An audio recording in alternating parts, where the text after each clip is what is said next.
So why B2B? All my jobs have been in B2C. So I worked in retail, I've worked in loyalty, I've sold to musicians. Yet every single business that I've started, every single technology business that I've started, I've been in B2B. So I started doing consulting company. I was selling UX, usability services to businesses. I built Flagback. We were adding a layer on top of the web for QA, and that was also B2B selling to agencies. There was Ireverse, which we talked about, and my current new startup is also B2B. So I love B2B. There's a lot of reasons why it matters. I'll give you seven just to get you started. So first off, you get to leverage what you know. Uh, your company might be B2C, but you're working in a business. You get to see the problems. You're building domain expertise, so you understand a new domains. If you're working in retail, you understand retail. If you're working in finances, you start understanding finances. But you're also building solution expertise. You understand how to build a product for that market. You understand how to build something for someone else like you as well, which will probably be a business as well. Number two, the opportunities are almost infinite if you truly understand the jobs to be done. People in companies are constantly looking for an edge, an advantage over competitors, both internal or external. So there's always a desire to have a better retention, have better employee engagement, have better performance for your marketing. So there's always going to be a need to up it up a little bit. So if you truly own in on a niche, own in on a small need, you can expand that and build something really exciting for businesses. Number three, the B2B markets can support multiple winners. So think about it, like how many email marketing platforms can you name? Like I can probably name 10 right now. Same thing for marketing automation. So there's you can target a specific niche, you can target up market, low market, middle market. So there's so many ways to position yourself and still survive. So you can have multiple companies serving the same need for different types of businesses. Whereas in B2C, oftentimes it's winner takes all.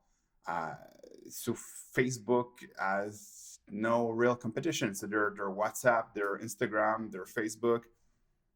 After that, it's hard to tell what comes after that. Number four, software spending is growing. So we are in a golden time where things are transitioning to the internet still. So software spending is growing.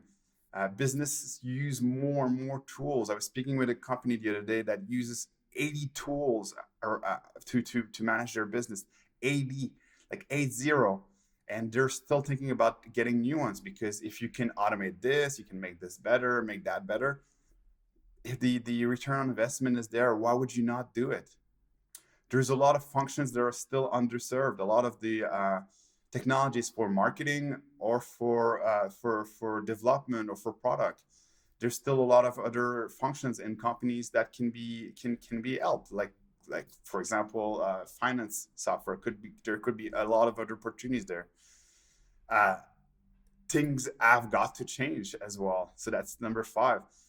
Legacy software companies, including like the Oracle, Microsoft, SAP, so all these older companies are controlling a market cap of around 93%. So there's only 10% of all revenue in SaaS is in SaaS. So that means 90% of the revenue is still legacy software. So there's a lot of things that need to transition to more software as a service models, and there's a lot of things that will need to evolve in terms of tools to give better service, better products, better results for businesses. So there's a lot of opportunities. Revenue and profits are cool again. So after the bubble burst in 2008, a lot of investors have realized that they can't keep investing in high growth companies that don't necessarily have a business models. So there's less and less investment in companies that are just acquiring users, growing, and then eventually thinking about monetizing. So monetizing is part of it. And it's easier to bootstrap and build a sustainable business in B2B because you're expected to sell, you're expected to have sales and be sustainable. You can't just acquire all the business and then someday try and convert these companies into customers. It doesn't work like that in B2B.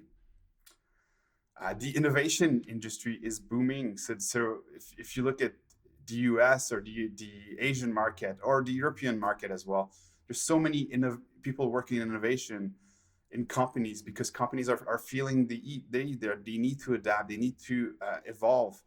And a lot of the ways that they can do this is by acquiring startups, acquiring exciting products that can help them leverage an advantage over competitors. So increase the odds of successful exits. So if you build something that's meaningful, perhaps it won't build a truly sustainable business, but maybe a company will use it or will need it within their framework of what they're building and expanding in. And number 8, last reason, B2B is becoming cooler. So because of consumerization, so there's more and more thinking around UX, making sure the experience is good, the product is slicker. It's a lot of influence from B2C as well. So people are expecting the same kind of user experience as in B2C. We're seeing B2B products that are exciting, like Slack, like Box, Intercom as well. So there's a reversal of which companies are attracting the more interest, the more attention. Even companies like Dropbox and Facebook are slowly transitioning to more B2B services because they understand that that's also where the money is. So as an entrepreneur, if you're willing to dig deep into the value chain and the needs of the market, you can find opportunities for breakout products. If you have the patience and the dedication to find your opportunity, there's countless opportunities in B2B, and that's why it's truly exciting.